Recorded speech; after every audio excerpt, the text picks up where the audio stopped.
اعوذ باللہ من الشیطان الرجیم بسم اللہ الرحمن الرحیم۔ حضرت ابن عباس رضی اللہ عنہما بیان کرتے ہیں کہ اربد بن قیس اور عامر بن الطفیل مدینہ میں آئے اور رسول اللہ صلی اللہ علیہ وآلہ وسلم کے پاس پہنچے۔ اس وقت آپ بیٹھے ہوئے تھے، وہ دونوں آپ کے سامنے آ کر بیٹھ گئے۔ عامر بن الطفیل نے کہا، اگر میں اسلام لے آؤں تو کیا آپ اپنے بعد مجھے خلیفہ بنائیں گے؟ رسول اللہ صلی اللہ علیہ وآلہ وسلم نے فرمایا، نہیں، لیکن تم گھوڑوں پر بیٹھ کر جہاد کرنا۔ اس نے کہا، میرے پاس تو اب بھی نجد میں گھوڑے ہیں۔ پھر اس نے کہا، آپ دیہات میرے سپرد کر دیں اور شہر آپ لے لیں۔ آپ نے فرمایا، نہیں۔ جب وہ رسول اللہ صلی اللہ علیہ وسلم کے پاس سے اٹھنے لگے تو عامر نے کہا، اللہ کی قسم میں آپ کے خلاف گھوڑے سواروں کو اور پیادوں کو جمع کروں گا۔ آپ نے فرمایا، اللہ تم کو اس اقدام سے باز رکھے گا۔ جب وہ دونوں وہاں سے نکل گئے تو عامر نے چپکے سے کہا، اے اربد، میں سیدنا محمد صلی اللہ علیہ وآلہ وسلم کو باتوں میں لگاتا ہوں، تم تلوار سے ان کا سر اڑا دینا۔ اور جب تم نے سیدنا محمد صلی اللہ علیہ وآلہ وسلم کو قتل کر دیا تو زیادہ سے زیادہ یہ لوگ دیت کا مطالبہ کریں گے اور ہم سے جنگ کرنے کو ناپسند کریں گے اور ہم ان کو دیت ادا کر دیں گے۔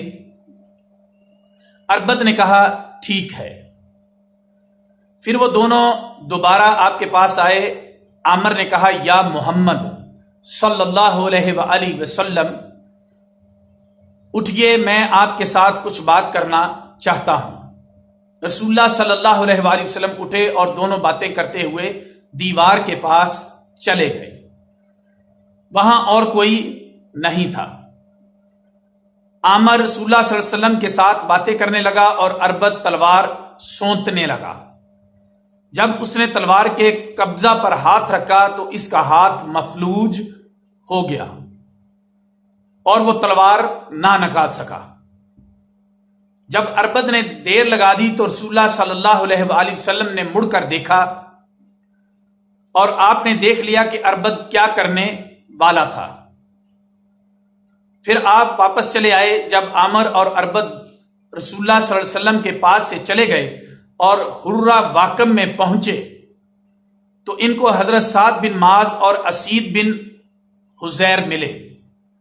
انہوں نے کہا، اے اللہ کے دشمنوں، ٹھہر جاؤ۔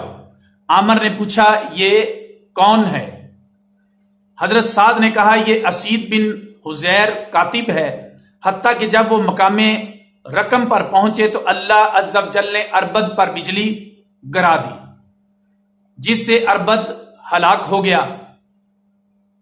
امام واحدی کی روایت میں ہے کہ جب رسول اللہ صلی اللہ علیہ وآلہ وسلم نے ان کی کارروائی دیکھی تو آپ نے ان کے خلاف دعا کی، اے اللہ ان سے میرا بدلہ لے۔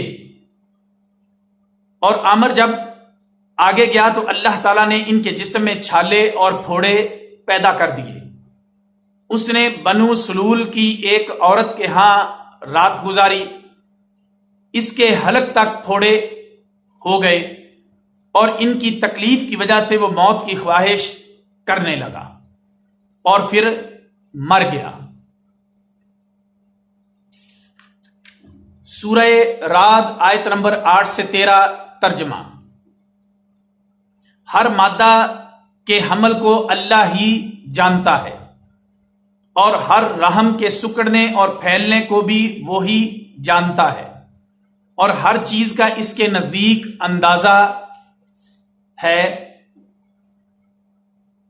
ہر غیب اور ہر ظاہر کو جاننے والا ہے، سب سے بڑا نہایت بلند ہے۔ تم میں سے کوئی چپکے سے بات کرے یا زور سے بولے، وہ رات کو چھپ جائے یا دن میں چلنے والا ہو، اس کے لیے برابر ہے۔ اس کے لیے باری باری آنے والے محافظ فرشتے ہیں جو اللہ کے حکم سے اس کے سامنے سے اور اس کے پیچھے سے اس کی حفاظت کرتے ہیں۔